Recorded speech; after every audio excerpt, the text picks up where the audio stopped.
श्रीमद् भगवद गीता के 2 अध्याय का आरंभ होता है तम तथा कृपयाविष्ट मश्रुपूर्णा कुलेक्षणम, अर्थात संजय धृतराष्ट्र को बता रहे हैं कि उस प्रकार करुणा युक्त तथा व्याकुल नेत्रों वाले अर्जुन से भगवान कहते हैं कि हे अर्जुन, तुझे इस असमय में यह मोह क्यों उत्पन्न हो रहा है। इस नपुंसकता पूर्ण विचार को त्याग कर युद्ध के लिए खड़ा हो जा। इस पर अर्जुन कहता है कि इन पूज्य गुरुजनों के विरुद्ध मैं कैसे लड़ूंगा। इन गुरुजनों को न मारकर मैं भिक्षान्न द्वारा जीवन यापन करना श्रेष्ठ समझता हूँ। साथ ही हम यह भी नहीं जानते कि उन्हें हम जीतेंगे या वे हमको जीतेंगे। अतः हे कृष्ण, धर्म के विषय में मोहित चित्त हुआ मैं आपकी शरण में हूँ। आप मुझे सन्मार्ग दिखाइए, क्योंकि मैं उस उपाय को नहीं देख पा रहा हूँ जो राज्य की प्राप्ति के पश्चात भी मेरे शोक को दूर कर सके। संजय धृतराष्ट्र से कहते हैं कि इस प्रकार युद्ध न करने की बात कहकर अर्जुन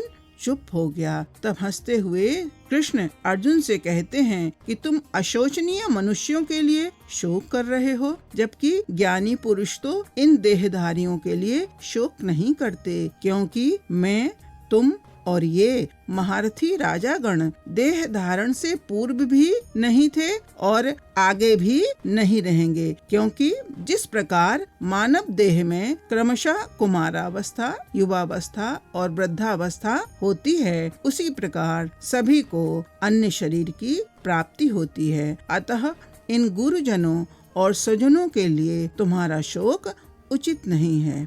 हे अर्जुन, इंद्रिय और विषयों के संयोग से होने वाले सुख दुख आदि तो अनित्य हैं, अतः तू उनको सहन कर। जिस पुरुष को इंद्रिय और विषयों के संयोग व्याकुल नहीं कर पाते, वही मोक्ष का अधिकारी होता है। हे अर्जुन, असत वस्तु की सत्ता नहीं होती और सत का कभी अभाव नहीं होता। इस न्याय से भी नाश रहित तो एकमात्र परम सत्ता ही है। इस अविनाशी जीवात्मा के सभी शरीर नाशवान हैं। जो व्यक्ति इस आत्मा को मारने वाला या मरा हुआ मानता है, वे दोनों ही अज्ञानी हैं, क्योंकि यह आत्मा न तो किसी को मारता है और न ही किसी के द्वारा मारा ही जाता है। यह आत्मा न तो कभी जन्मता है न ही कभी मरता है, अतः नित्य और पुरातन है। जिस प्रकार व्यक्ति पुराने वस्त्रों को त्याग कर नए वस्त्रों को पहनता है, उसी प्रकार जीवात्मा पुराने शरीर को त्याग कर नया शरीर धारण करता है।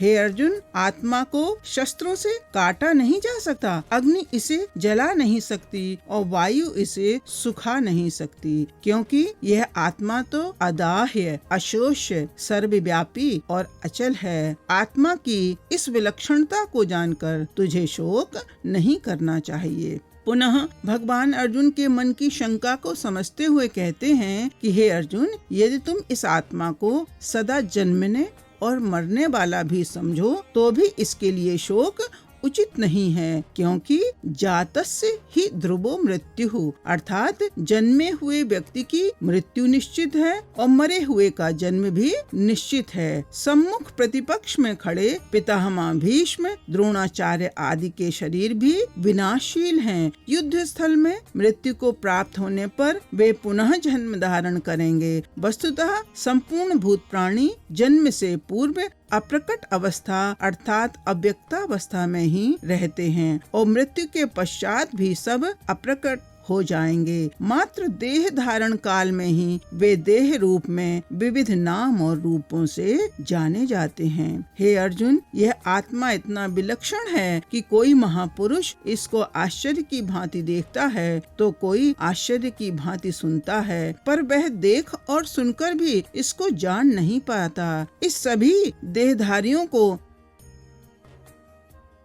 सदा ही अवध्य है, अतः इन लोगों के प्रति तेरा शोक उचित नहीं है। आत्म तत्व के रहस्यात्मक उपदेश के पश्चात कृष्ण कहते हैं कि अपने क्षत्रिय धर्म के अनुसार भी तुझे युद्ध ही करना चाहिए, क्योंकि क्षत्रियों के लिए धर्म युक्त युद्ध की प्राप्ति से बढ़कर दूसरा कोई कल्याणकारी कर्तव्य नहीं है। इस प्रकार सौभाग्य से प्राप्त धर्म युद्ध को स्वर्ग के द्वार कहा गया है। यदि तू इस धर्म युद्ध को नहीं करेगा तो स्वधर्म और कीर्ति को खोकर पाप का भागी बनेगा तथा सभी तेरी निंदा करेंगे और तुझे भय से रण से हटा हुआ मानेंगे। और माननीय पुरुषों के लिए अपकीर्ति और निंदा तो मृत्यु से भी भयंकर होती है। अगर तू युद्ध में मारा भी जाता है तो स्वर्ग को प्राप्त होगा और यदि जीत जाता है तो पृथ्वी का साम्राज्य भोगेगा। इस प्रकार जय पराजय तथा लाभ हानि को समान समझकर युद्ध के लिए तैयार हो जा।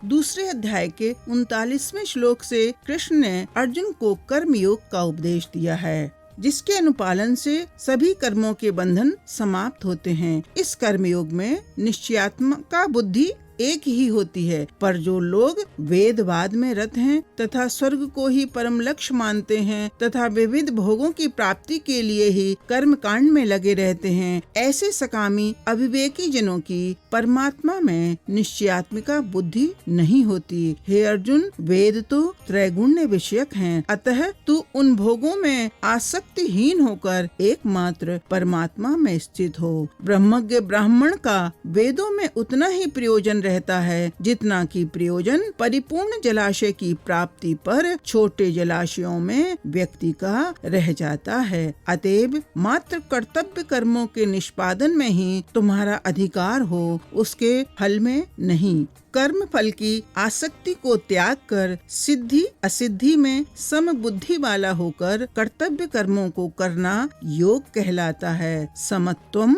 योग उच्यते। हे अर्जुन, इस समत्व रूप बुद्धि योग से सकाम कर्म अति निम्न श्रेणी का है, क्योंकि फल की इच्छा रखने वाले अत्यंत दीन हैं। यह समत्व रूप बुद्धि योग ही कर्मों में कुशलता है। कर्म बंधन से मुक्ति का उपाय है। भांति भांति के वचनों से विचलित हुई तेरी बुद्धि जब परमात्मा में स्थिर हो जाएगी तब तू योग को प्राप्त हो जाएगा। बुद्धि के परमात्मा में स्थिर करने की बात पर अर्जुन प्रश्न करता है कि हे कृष्ण, समाधि में स्थित परमात्मा को प्राप्त हुए स्थित प्रज्ञ के क्या लक्षण हैं? तब कृष्ण कहते हैं कि जिस काल में व्यक्ति मनोगत समस्त कामनाओं को त्याग देता है तथा आत्मा से आत्मा में ही संतुष्ट रहता है, तब वह स्थित प्रज्ञ कहलाता है। जो सुख की प्राप्ति में आसक्त नहीं होता, दुख से निवृत्ति के लिए विकल नहीं होता तथा जो सर्वथा सुख दुखात्मक परिस्थितियों में न तो प्रसन्न ही होता है और न ही दुखी ही, ऐसे व्यक्ति को स्थिर प्रज्ञ कहा जाता है। यह स्थिर प्रज्ञ अपनी बहिर्मुखी इंद्रियों को विषयों से उसी प्रकार समेट लेता है जिस प्रकार कछुआ अपने अंगों को समेट लेता है। इस प्रकार जब इंद्रियां विषयों को ग्रहण नहीं करती, तब उस स्थिर प्रज्ञ के विषय स्वतः निवृत्त हो जाते हैं तथा परमात्मा साक्षात्कार द्वारा सूक्ष्म आसक्ति भी समाप्त हो जाती है। हे अर्जुन, ये प्रमथन स्वभाव वाली ये इंद्रियां बुद्धिमान पुरुष के मन को बलात् हर लेती हैं। अतः साधक को चाहिए कि समाहित चित्त होकर मेरे ध्यान में बैठे, क्योंकि जितेंद्रिय व्यक्ति की ही बुद्धि स्थिर होती है। इसके विपरीत विषयों का चिंतन करने वाले व्यक्ति की विषयों में कामना उत्पन्न होती है और कामना में विघ्न पड़ने से क्रोध उत्पन्न होता है। क्रोध से मूढ़ भाव तथा मूढ़ता से भ्रम और भ्रम से बुद्धि का नाश तथा बुद्धि के नाश से व्यक्ति श्रेय पथ से पतित हो जाता है। हे अर्जुन, जितेंद्रिय व्यक्ति अंतः आह्लाद को प्राप्त करता है। आंतरिक प्रसन्नता से व्यक्ति के दैविक भौतिक सभी ताप समाप्त हो जाते हैं। फलतः उसकी बुद्धि शीघ्र ही परमात्मा में स्थिर हो जाती है। अजितेंद्रिय व्यक्ति को सुख की प्राप्ति संभव ही नहीं, क्योंकि जिस प्रकार जल में चलने वाली